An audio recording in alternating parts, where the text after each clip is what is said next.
Bien, el ingeniero químico Eleazar Torres tiene a su esposa querida, que nosotros también la apreciamos muchísimo, que está de cumpleaños y no queremos dejar pasar la fecha para felicitar a Celia Febles de Torres. Bien, el doctor José Joaquín Puello recientemente hizo una afirmación que la estamos viviendo con la doctora Marisela Ramírez. Nos decía que es imposible tú ejercer la medicina en ningún área si no ve el paciente como un ente en forma integral. Y lo decimos porque a veces con el perdón del doctor, esa limitación que tiene el hombre moderno y que tiene el paciente frente al médico, que tiene que hacer volumen, lo limita mucho a que pueda conversar. Y alguien quiso justificarlo diciendo, no, es la primera consulta. No, no es la primera consulta. La primera consulta sí te toma más tiempo por los antecedentes familiares, personales, pero son todas las consultas las que deben de tomarse el debido tiempo. Marisela Ramírez es endocrinóloga, pero tuve la experiencia de conversar con ella en su consultorio y veo que ella hace una medicina integral. De modo que algunos temas nosotros vamos a tener que tratarlos y creo que además de las subespecialidades vamos a tener que hacer un subprograma con Marisela, porque la cantidad de preguntas que surgen a raíz de la endocrinología y sus derivados son muchos. Doctora, gracias por estar con nosotros. Hoy se va a hablar de la obesidad y de el peso.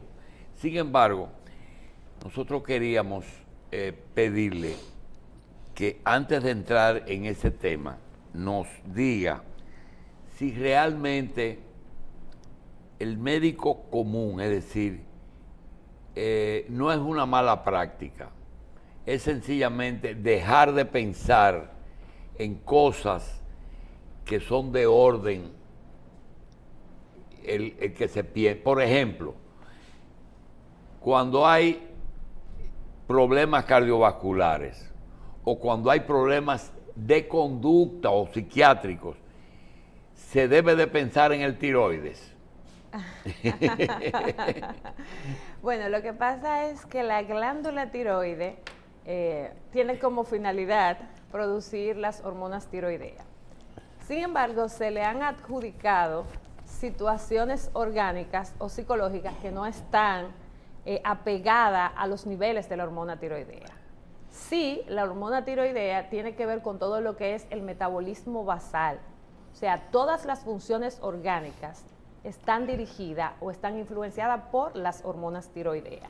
Desde el punto de vista psicológico, se ha podido observar que los pacientes que tienen hipotiroidismo, es decir, niveles de hormonas tiroideas bajas, sí pueden tener mayor tendencia a la depresión y mayor tendencia al desánimo. Por otro lado, tenemos que los pacientes que tienen hipertiroidismo, es decir, un exceso de producción de hormonas tiroideas, pueden tener trastornos de la conducta que pueden parecer a un paciente esquizofrénico. Y esto se debe a que, como la hormona se encarga de regular lo que es el metabolismo, si el metabolismo está muy acelerado, pues las personas pierden la capacidad de tener un pensamiento coordinado y por lo tanto la conducta está exacerbada. Bien, doctora, no queremos meternos en tiroides, sino mencionar solamente la importancia que podría tener. ¿Usted sería de opinión o partidaria de que en la rutina, hemograma, urea, glicemia, orina, se pueda, después de cierta edad, incluir la prueba del tiroides? Lo que sucede es que cada prueba que se realiza tiene que tener un criterio médico para poderse indicar. Y ¿seguro? Que el médico lo recete. Sí, pero lo que pasa es que nosotros tenemos indicaciones para los tamizajes. Por ejemplo, un niño de una madre que tiene una patología tiroidea, hay que hacerle tamizaje. La mayoría de los, bueno, prácticamente en todos los hospitales y clínicas, aquí se le hace el tamizaje a los recién nacidos para medir las hormonas tiroideas. Si los pacientes tienen manifestaciones clínicas que pueden sugerir que hay una alteración tiroidea, sí se hace. Le digo esto es porque, por ejemplo, en nuestro país, la mayoría de los seguros solamente autorizan 2 realizaciones al año de lo que es el perfil tiroideo. Entonces, si lo mandamos a hacer en el momento que no es crítico para el paciente, cuando realmente lo necesite, entonces no va a tener la cobertura. Pero ya pacientes mayores de 30 años, en el caso de las mujeres, mujeres que están planificando salir embarazadas, los pacientes que tienen hipertensión tienen criterio para realizarle el perfil tiroideo, asociado también a las manifestaciones clínicas como la taquicardia. Bien. Doctora, voy a dejar al doctor William y a Michelle, que están pensando seriamente en un gran centro de obesidad. Porque la verdad es que usted con su Ozempic ha revolucionado este país. Todo el mundo quiere donde Marisela Ramírez. Pero vamos a dejar al doctor que nos hable de obesidad. Una cosa de paso, doctora. ¿El Ozempic puede hacer perder, además de peso, masa muscular? Toda pérdida de peso está asociado a lo que es la pérdida de masa muscular, siempre y cuando que no esté asociado al ejercicio de fuerza, es decir, levantar pesa o hacer peso muerto o el peso de nuestro propio cuerpo, utilizarlo como palanca para poder fortalecer los músculos. Pero toda pérdida de peso, sin importar el método, va a estar asociado a pérdida de masa muscular. Doctor, esto parece la película de Gandhi. Empezamos hablando de mataron a Gandhi y después vamos a contar cómo lo mataron. Exacto. Vamos a hablar de obesidad, porque nosotros mencionamos mucho todos los miércoles aquí el tema de la obesidad, el sobrepeso, como una de las grandes epidemias, no solo en el mundo, pero en República Dominicana, Sí. donde se habla de más de un 54% de la población en sobrepeso y obesidad combinado. Ya estamos por 70. Y ya estamos por 70. Sí. No, yo creo que esas han sido unas mediciones que todavía le faltan un poco de rigor científico, de acuerdo a mí. Porque si nosotros cogemos y hacemos un operativo de peso, todos los gordos van a venir a pesarse. Entonces, el rigor científico. No, pero ahí, por ejemplo, sin ningún tipo de sesgo, por ejemplo, aquí en el estudio tenemos 4, 7, 8 personas. De las 8 personas que tenemos, hay uno que ya tiene obesidad controlada y hay 2 que ya tienen obesidad. O sea que de 8 hay 3. Ahí está el porcentaje. Bueno. Ese de 8 son 3. Yo creo que de 8 son 4. Yo tengo 24.1 de BMI, pero sabemos también que no es solo eso, ¿verdad que no? Cosa, yo lo admito. Vamos por partes, seguimos hablando de gordos. Si el de la obesidad controlada soy yo y el otro es el doctor, ¿cuál es el tercer gordo de aquí? ¿Carlos o yo? No. Hay 4, hay 4. No. Es que sí, eso hay 4. No. Tenemos un 50, aquí hay un 50. Vamos a organizar la discusión un momentito. Dijimos sobrepeso y obesidad. Doctor, exactamente, pero no lo tipifiquemos como obesidad. No. Entonces, la población necesita, la gente que nos está viendo necesita saber cómo definimos la obesidad, o sea, cómo se define médicamente la obesidad y cuándo se separa el sobrepeso, cuándo la obesidad es mórbida, cuándo la obesidad es todavía saludable, o sea, hay una obesidad sin trastornos metabólicos. O sea, hay muchas cosas para hablar de obesidad, ¿verdad que sí? Sí, bastante. Entonces la obesidad nosotros la vamos a clasificar de acuerdo a una regla o una fórmula que es el índice de masa corporal. Y el índice de masa corporal se calcula midiendo los kilogramos que pesa una persona sobre metros cuadrados. Y eso nos va a dar diferentes valores. Si una persona tiene un índice de masa corporal por encima de 24.9, entonces ya está en sobrepeso. Si tiene un índice de masa corporal por encima de 30, ya tiene obesidad grado 1. Por encima de 35, obesidad grado 2. Y por encima de 40, obesidad grado 3 o mórbida. Hay otras subclasificaciones que es de obesidad supermórbida. Con relación a lo que se refería el doctor, de que hay pacientes que tienen obesidad, pero que cuando se le hacen las analíticas están todas dentro de parámetros normales, esos son los pacientes que aunque tienen la enfermedad de la obesidad, están realizando actividad física y están alimentándose de manera saludable. Entonces usted dirá, pero si está alimentado de manera saludable, ¿por qué tiene la obesidad? Es que la obesidad no es una enfermedad que se gesta de un día para otro, sino que es una enfermedad crónica que inclusive puede comenzar desde el embarazo, porque hay condiciones epigenéticas que condicionan al paciente para tener la enfermedad de la obesidad. Sí, pero un hígado graso, ¿es sinónimo de obesidad? O vamos a decir que una persona que lo tenga ya puede decirse que lo tiene por ser obeso.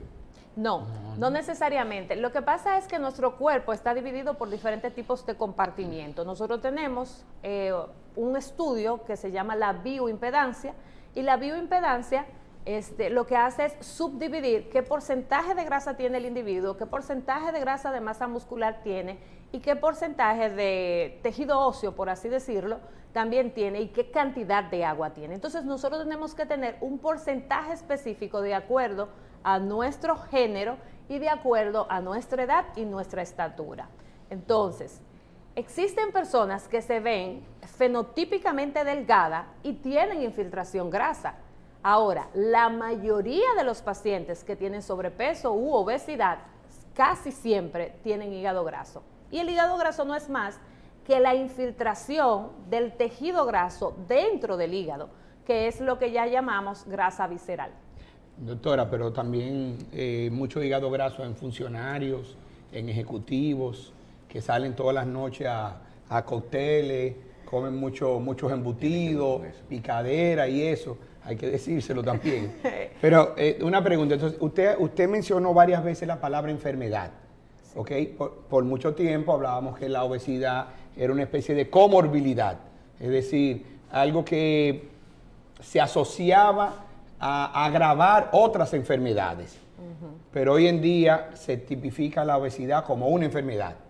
Y al tipificarse como una enfermedad, ¿cuáles son todas las condiciones que desencadena o que puede desencadenar la obesidad? Para nosotros hablar que una condición es una enfermedad, tiene que tener 3 características: signos y síntomas, y por lo tanto va a ameritar un tratamiento. Desde el 2013 la Organización Mundial de la Salud certificó y reconoció la obesidad como una enfermedad. Y si bien es cierto que la obesidad exacerba otras patologías como son la hipertensión, también es cierto que la misma obesidad puede ser la causa de la hipertensión, así también como la diabetes. Se ha podido observar que con una pérdida de peso de un 10%, la mayoría de los pacientes normalizan sus niveles tensionales, y en algunos casos, si tenía 2 o 3 fármacos para controlar la presión, hay que ir reduciendo el número de dosis y la cantidad de fármaco. Se ha podido observar también que cuando un paciente tiene una pérdida mayor o igual a un 15%, e inclusive puede tener regresión de la diabetes, así también como la hipertensión. Claro está que el paciente tiene el factor predisponente a volver a tener la reganancia de peso, y que por lo tanto también tiene que estar dándose su seguimiento con su cardiólogo o el especialista que esté manejando su enfermedad de base.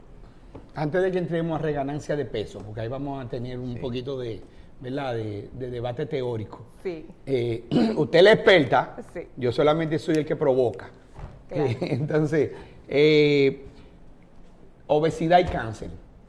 Okay. O obesidad, proceso inflamatorio del organismo y desarrollo de enfermedades tipo el cáncer y ese tipo de cosas. Bueno, si nos metemos en proceso inflamatorio, No, bueno, pero ese es mi tema favorito. Por eso un poquitito, doctora, porque ese es el tema de moda en la medicina. Entonces, los procesos inflamatorios se van a dar por una serie de reacciones donde posiblemente hay un déficit o una alteración de la utilización del oxígeno.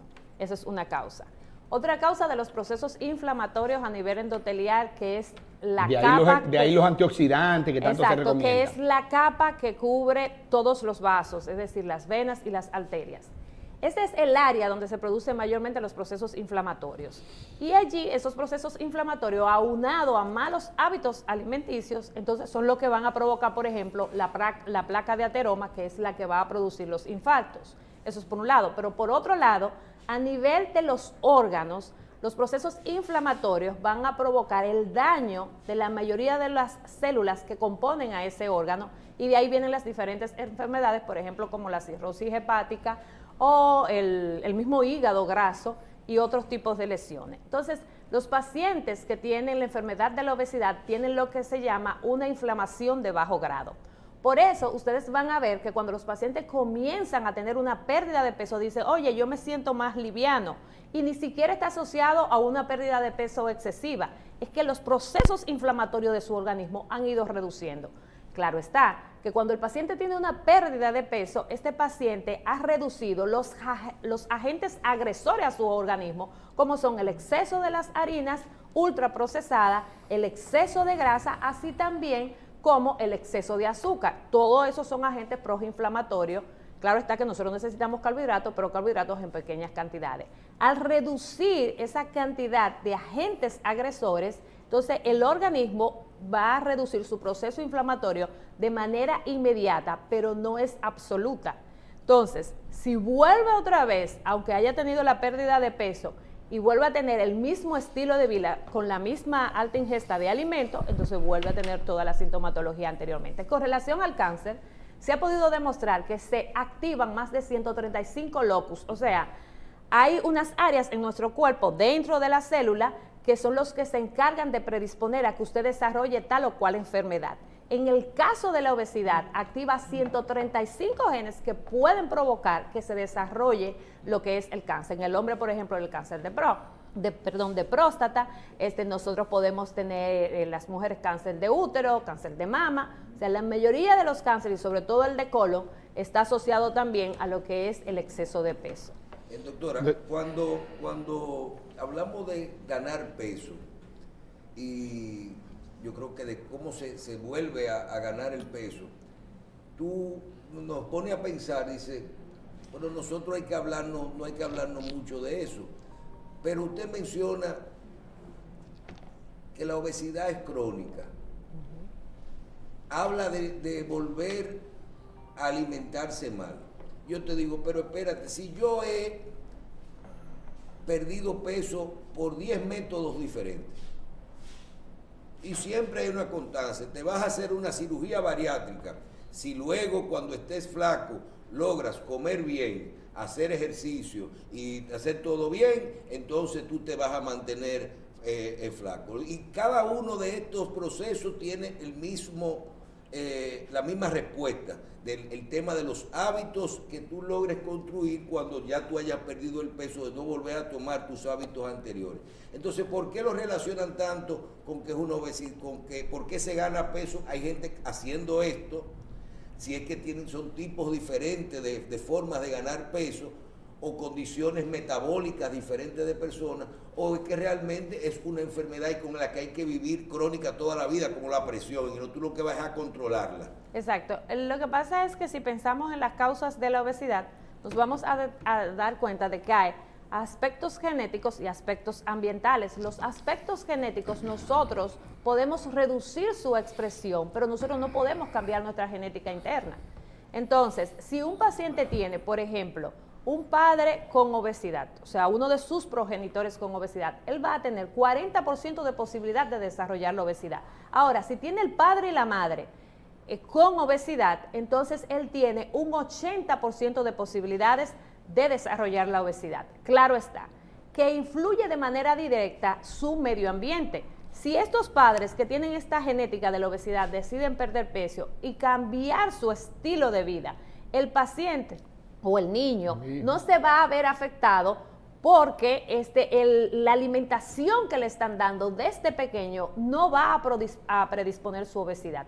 Sin embargo, sí es cierto que hay personas que tienen mayor ganancia de peso con la misma cantidad de ingesta que otra persona que ingirió la misma cantidad y que mantiene el mismo peso, y esto se debe a aspectos genéticos, alteraciones en la microbiota y algunos aspectos psicológicos. O sea, no todo el mundo tiene la misma ganancia de peso con la misma cantidad de calorías. Aunque queme la misma cantidad de calorías. Aunque queme la misma cantidad de calorías. Se ha podido determinar que hay organismos ahorradores y hay otros organismos que son consumidores. Los organismos ahorradores, todo lo que ingieren, el organismo lo que hace es que lo convierte en tejido graso y lo deposita en la región abdominal básicamente. Hay otras personas que eso se utiliza como fuente de energía, va a la célula y es consumida para realizar los procesos bioquímicos de nuestro organismo. Entonces, usted tiene que identificar qué tipo de persona es usted para que entonces sepa que a medida que su organismo es más lento, por así decir algo, tiene que hacer mayor cantidad de actividad física. Doctora, eso no es lo que llaman la teoría del set point. Ok, la teoría...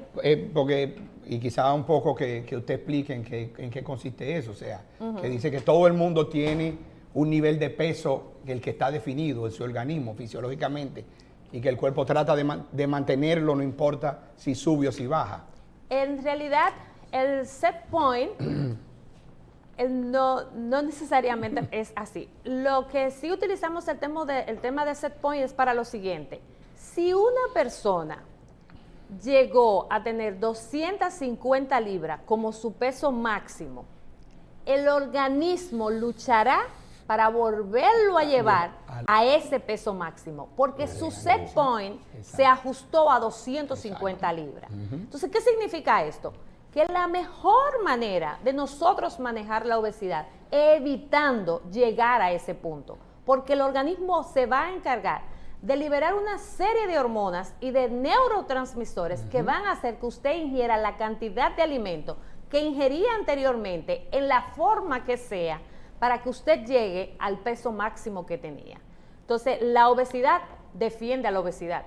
Eso es lo que pasa. Bueno, precisamente, esa es la reganancia de peso. O sea, porque el set point se va cambiando, ¿no? O sea, si mi set point son 165 libras, por decir una cosa, yo bajo de peso, llego a 155, el organismo va a tratar de llevarme otra vez a 165. Pero si subí a 180 y me mantuve un tiempo ahí y el organismo define mi set point en 180, yo vuelvo y bajo y lo que llego a bajar son 165, vuelvo y me llevo para 180. Es algo más o menos así. Y mientras más alto se establece el set point, más alto voy a subir cada vez. Lo que voy a decir ahora no lo he leído en ninguna parte, es lo que yo he podido observar.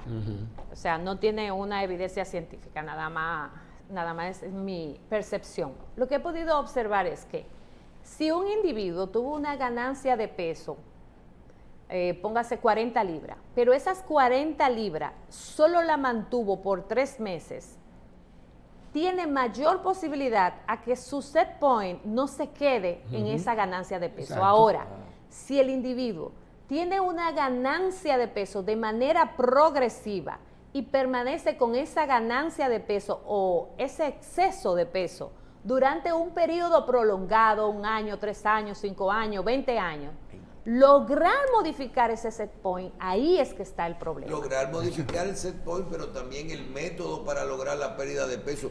Por eso es que cuando se habla de todas estas cirugías o de medicamentos, que son medicamentos que te hacen un golpe a todo esto, o sea, tú bajas hasta un punto. Yo, en mi caso, yo bajé de 300 libras a 170 y me he quedado ahí, se fijó en 173, 174, y ¿qué pasa si sigo haciendo lo mismo? Y dice, no, es que ya tu cuerpo llegó a donde iba, y eso funciona así, pero si tú arrancas con 300, bajar y que de a 5 y de a 10 libritas mensuales. Pero lo que la doctora dice es que si tú permaneces en esas 170 durante un periodo prolongado, como pudiera ser 1 año, 1 año y medio, no se conoce el tiempo exacto, tu set point llega a ser 170. Entonces, tu cuerpo siempre va a estar tratando de ajustarse a 170. Pero doctora, o sea, ya no te va a dejar subir de golpe. El set point es algo que el cuerpo busca, inclusive sin importar el método por el cual se perdió peso. O sea, si fue por cirugía, también puede volver de nuevo. Sí, de hecho, la cirugía bariátrica es el 50% de la solución del problema. El paciente lo único que va a tener es un estómago más pequeño, pero sus alteraciones neuroendocrinas que lo estimulan a querer ingerir más alimento van a estar allí, con la ventaja de que hay una hormona que es muy potente, que produce mucha hambre, que se llama la grelina, y que cuando se hace la cirugía bariátrica cortan esa área.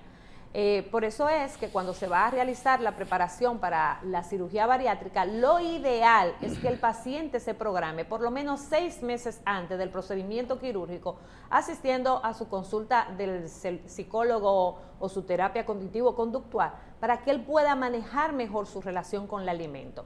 Tenemos que ser honestos, por ejemplo, todas nuestras actividades están asociadas a lo que es ingesta de alimento. El día de la madre se hace una comida, el día del padre se hace, bueno, ustedes no tanto, pero bueno, Ya, se oye, le hace así en un público. almuerzo. Ya, sí. En público. El día de la boda se Todo de brinda comida, muchísima comida. El hay día gente del que no cumpleaños. bebe, pero come muchísimo Y también. entonces hay gente Navidad, que no- ahora celebramos Acción de Todo. Gracia, que no es nuestra. No, nosotros buscamos Sí. lo que Todo, sea para celebrar, para porque comer. nosotros somos gente muy sociable. Entonces, No, y también- Semana eso- Santa con la habichuela con dulce. También que hay cierto yo tipo de- aumenté 3 libras en Semana Santa. Oiga, mire, y que también hay cierto tipo de negocio que deliberadamente hace que Promueve. el olor de lo que cocinan salga hasta afuera para que la gente se... Pero Eso es No, otro tema, ese es pero otro tema, eso no, es no, un no. temazo. Mira, eso. a nadie no. se le ocurre Lo- de que vamos a celebrar el Día de la Madre caminando en la familia Lo- en el Mirador. No, mi amor, no, no, es co- comiendo. Ni Los poner- colores que utilizan los restaurantes Sí, de comida el rápida, sonido de la Sí. el música, rojo, la el amarillo, temperatura.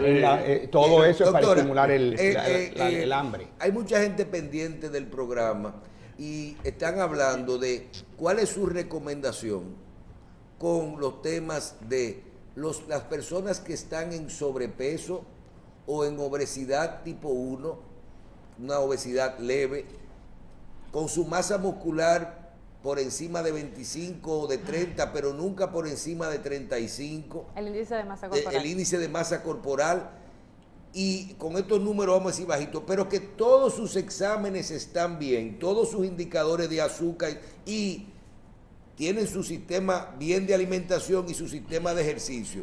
¿Qué usted le recomienda a una persona? Dice, esa persona sí tiene un poquito de masa, esa persona sí tiene sus 10 o 20 libritas de más, pero hace ejercicio, come saludable y no está enfermo. Esa es una persona como quiera que tiene que rebajar. Vamos a aclarar los conceptos. Sobrepeso, hay que normalizar ese peso porque lo ideal es que los pacientes traten de mantener su índice de masa corporal saludable. Ya cuando tenemos un índice de masa corporal en 30, ya tenemos una enfermedad y se llama obesidad grado 1. Entonces, no podemos decir que el paciente está normal y que no tiene que perder peso. Hay que normalizar ese peso porque ese exceso de grasa predispone, aunque les hagan las analíticas que realizamos de manera rutinaria dentro de parámetros normales, ese exceso de grasa predispone a que una serie de genes que hay en nuestro organismo vayan modificándose para que se expresen enfermedades hasta como el cáncer. Doctor. El prediabetes, diabetes, hipertensión y todo lo demás, síndrome de ovario poliquístico, infertilidad, etcétera. Aunque este es otro programa, Ajá. pero no me puedo ir de aquí sin preguntarle. ¿Cuáles son los niveles normales de colesterol, LDL, HDL que se están manejando hoy en día? Porque estoy viendo una tendencia en los médicos dominicanos a querer mantener el colesterol por debajo de 100, de 50, de 80 y así por el estilo. Sí, es y bueno- no sé, estoy pensando hasta en el Alzheimer. Sí. O sea, porque el Es colesterol tiene bueno funciones en el saber organismo. que se han hecho varios estudios donde no se ha evidenciado que la baja de colesterol, inclusive de 30, haya provocado enfermedad de Alzheimer. La sinapsis no está necesariamente inducida por tejido graso, sino más bien asociado a moléculas de glucosa y a una serie de neurotransmisores, pero ya eso es otro caso.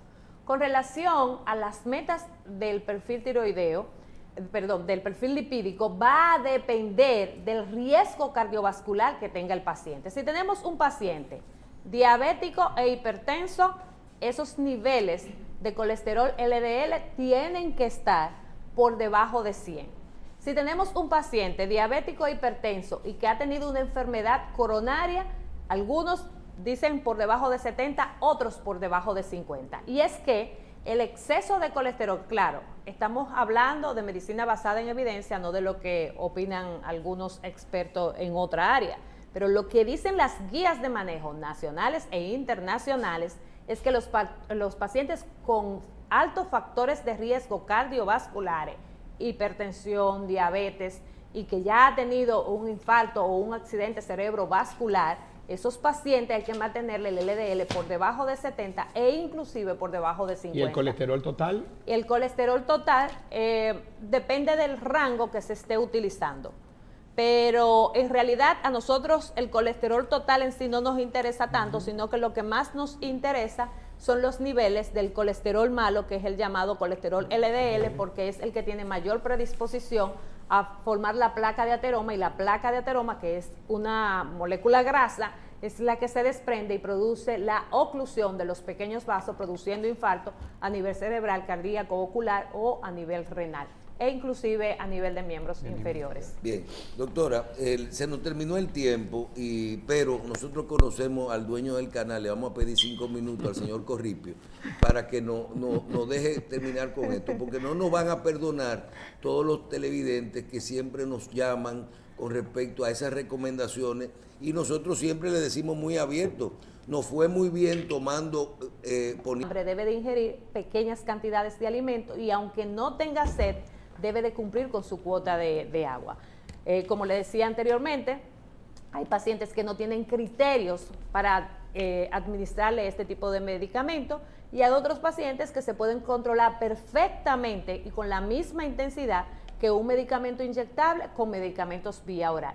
Para cada tipo de paciente y dependiendo de su patrón alimenticio, entonces tenemos diferentes tipos de fármaco. Bien, dos respuestas puntuales. Primero, pacientes como yo, ya utilizamos el medicamento, ¿se estila el uso permanente en otras dosis de estos medicamentos o se debe de al final dejar eso en algunos casos? ¿Qué se estila con eso? Y hable, y nos lo escriben, de los efectos reales, no de lo malo de esos medicamentos, sino de realmente cuáles son los 3 beneficios o 2 beneficios que tienen esos medicamentos en la pérdida. Usted habló de que uno se llena más rápido, saciedad, hay alguno en la absorción de los medicamentos, hable de eso. Ok, con relación a vamos a hablar por ejemplo de la ingesta de alcohol. Yo he podido observar que la mayoría de los pacientes que se están inyectando reducen de forma significativa su ingesta de alcohol. Eso es uno. Lo segundo es que el medicamento también provoca una reducción o normalización de los niveles de azúcar en sangre, porque realmente el medicamento fue diseñado para pacientes diabéticos, entonces normaliza los niveles de azúcar tanto en prediabetes como en diabetes. Además de esto... ¿Y eso influye en la pérdida de peso? Claro. Sí. Bueno, la regulación de los niveles de azúcar no está directamente asociado al efecto de la pérdida de peso. O sea, cuando los pacientes pierden peso, por lo regular normalizan niveles de azúcar, pero el medicamento ayuda a sensibilizar el efecto de la insulina y por lo tanto provoca la normalización de los niveles de azúcar. Las 3 moléculas que son de diferentes casas comerciales. Además de esto, se ha podido observar que hay mayor fertilidad en las pacientes que tienen la pérdida de peso. Se ha podido observar que en las mujeres también hay mejor regularización de los ciclos menstruales. Se ha podido observar que hay mejoría de lo que es el síndrome de ovario poliquístico. Se ha podido observar en los hombres que hay reducción de la incidencia de cáncer. Y además se ha podido observar que hay una reducción significativa en la mejoría de lo que es la movilidad. Porque si bien es cierto, hay pacientes que tienen obesidad grado 1, pero los que tienen grado 3, que ni siquiera pueden amarrarse los cordones, que no pueden subir las escaleras, pues todas estas cosas mejoran. Permanencia, uso permanente de esos productos. Ajá, yo más que una respuesta voy a hacer una pregunta. Si un paciente sufre de la presión y con su medicamento se normalizaron los niveles de presión, ¿usted se lo va a quitar? No. Doctora, gracias. La doctora Marisela Ramírez, endocrinóloga, gracias por estar con nosotros. Los invitamos a que vean todo nuestro contenido en nuestro canal de YouTube de Revista 110. Entre, suscríbase y comente todo esto, haga sus preguntas y en otros programas se las vamos a contestar. Muchísimas gracias, doctora, por estar con nosotros.